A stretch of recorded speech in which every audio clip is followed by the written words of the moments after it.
Welcome back to Canadian Justice, where we're discussing a brand new book about freedom of speech that I wrote with my colleague here, Josh Dehaas. Now, Josh, one of the chapters of this book is about freedom of the press and how it's a bulwark against authoritarianism or would-be authoritarians. And it has been that type of right for a long time. So why don't you tell me about the history of the right to freedom of the press and maybe some relevant cases that are discussed in the book?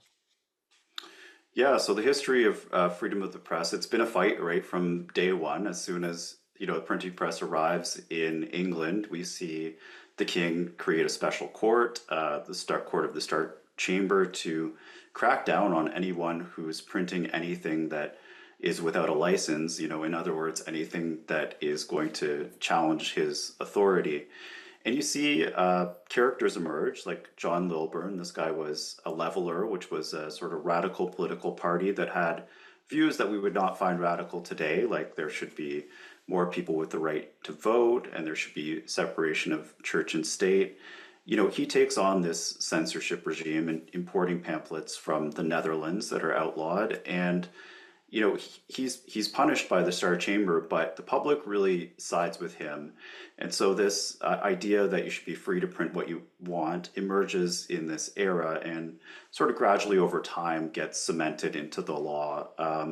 One example, for example, from the United States is the Zanger case that we talk about, where New York City publisher prints stuff that the governor doesn't like, the colonial governor, and the local people. They refuse to convict him of seditious libel. And this leads to the First Amendment in the US that says that shall make no law abridging freedom of speech or of the press.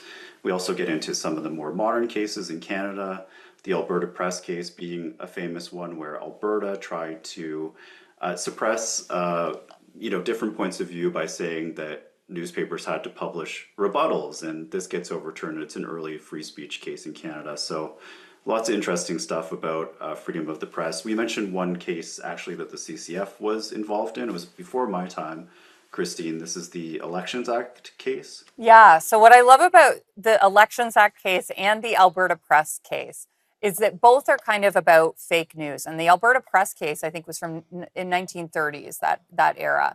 And this case involving the Canadian Constitution Foundation is recent. So it shows that this fight against misinformation or fake news is really old.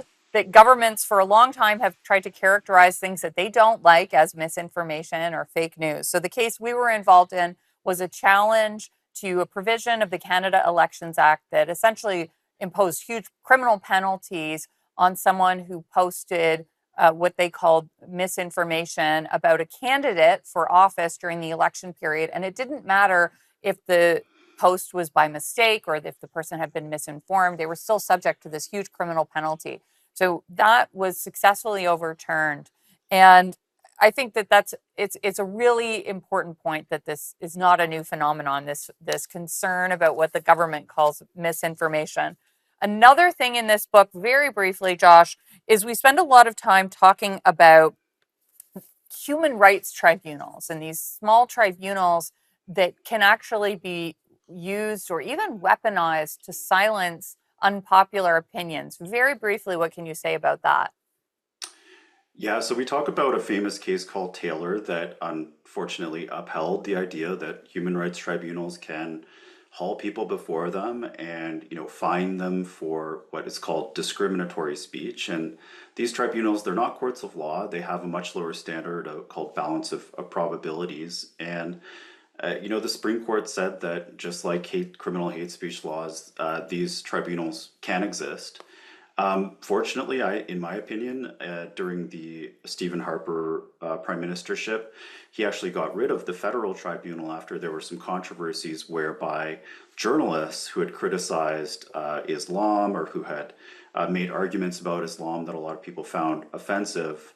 Um, People realized that this was a problem, that you could haul journalists before these tribunals, and we got rid of them. But Christine, as you know, there are now attempts to bring these tribunals back where people could be, fined, or they could be forced to pay their accusers if they say something offensive to them online. So that's a big problem, and it's something Yeah. we talk about lots That's in the that's book. absolutely correct. The Trudeau government has proposed bringing those types of civil penalties back in Bill C-63, which would require people to essentially go through a bureaucratic process to defend their right to free speech. We've got to go to break, but we'll be right back.